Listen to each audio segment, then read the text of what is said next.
to school I haven't safely. seen you guys in a while, first of all. Yeah. A while, yes. Yeah, you guys have just been on your trip, you're back, and then you're starting your other trip in September. Yep. And now you're making sure that all the kids are getting back to school safely. So, okay, how do we know that kids are ready to ride or walk to school? Well, one of the things the kids may ask this year, and maybe the year they're going to ask you to do it, and I remember when our girls did that. They got to that point where they were like, we want to walk or bike to school. And you want to allow them to do that because it's important and it's good exercise for them.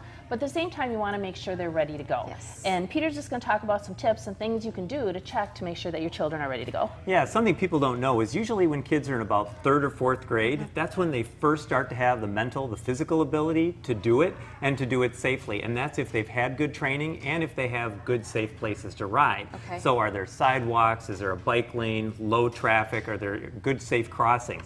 So if they have those, most kids are going to be pretty good. But the best way to check is simply take them for a test ride.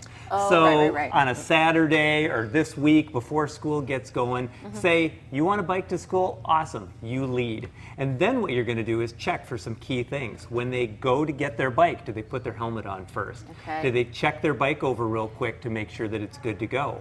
When they're going down the street, do they ride their bike or do they walk their bike? We'd actually prefer that they walk it because then there's no danger of them riding out into traffic. Oh. Well, I was going to ask you about that. Would you only want them to go on a route where there's a crossing guard? You know, if there is a crossing guard, it's the best way to Absolutely. go because the key really is that the adults have the ability to understand traffic and Sure. to communicate. But when we're talking about kids in 3rd or 4th grade, that's when they first Absolutely. start getting that though, Yeah. and that's what we're testing for. Oh, so okay. after we get them down into the street, we want to make sure they're riding on the right-hand side of the road, the same way the cars go. It's the law, but it's also much, much safer. Then are they able to signal their turns? Can they look back? Because signaling is communicating. Go ahead. So you have to really, you have to make sure that they're responsible. That's really the Yeah. key here. Yep. So 3rd or 4th grade is usually around that time period. Yep. Yep. But it And changes for each kid. It Yes, does. We had exactly. one that was ready in 3rd grade, another wasn't ready till the next year. They're only 6 months apart in terms of when they were born. Oh, wow. Okay. So Yep. that's really important to, assess your kid's skill Right. level. Okay. What Exactly. other things should parents kind of be on the lookout for as they send their kids back? I know, moms are always afraid. If they're if they're not able to go on their own yet, Tracy's got some suggestions on what you could do. Yeah, if they're not able to go on their own, an adult needs to go with them. Whether it's a parent or a brother or sister or someone in the neighborhood that can go with them. So it's really important for them to be with someone. And some people, with the busy work schedules and the different work schedules we just talked about, some communities and some neighborhoods are doing what they call walking school Right. buses or Right.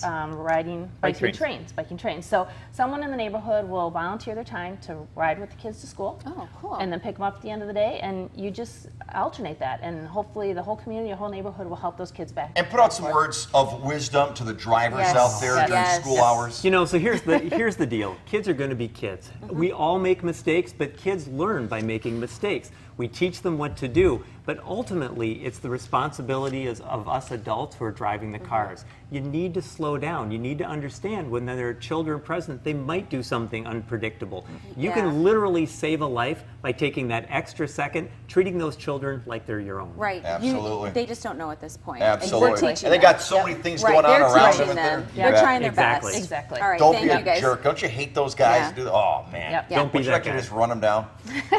Oh boy. All right. Well, for all of these Well, you know points what I and more mean. information about biking to school safely, just visit our website, NBC26.com. Click on this story, and we'll see you guys hopefully in a few weeks after you guys get back from your trip. We want to Good hear luck more out about your there. other trip, too, then, all right? Send us some Sounds good good. pictures and stuff. Yes, thank All right. you. Cool. Well, Wisconsin.